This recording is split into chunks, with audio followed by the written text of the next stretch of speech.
We have the Bosch 800 dishwasher, and this has been great for the cutlery. I'm gonna go ahead and go down here to show you how it snaps into place. So really simply, and you can really set it wherever you want on your dishwasher. So right here I have it kind of farther up, but if I wanted to have it farther back, I could do that. It just has those little ledges on the side of it. So I do like to have it kind of close up.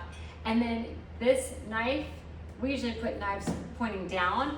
This is a fork. It has a pretty thick bottom to it, so not every single one of the holes it can fit into.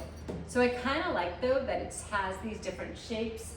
We always wash our straws, our reusable straws, and this has been really good for washing straws. It just keeps them upright, and because it has that bottom part to it, nothing falls through. So I like that the straws can go right in here and they get a really good cleaning that way. So this has been great. If your dishwasher doesn't have one of these, get one.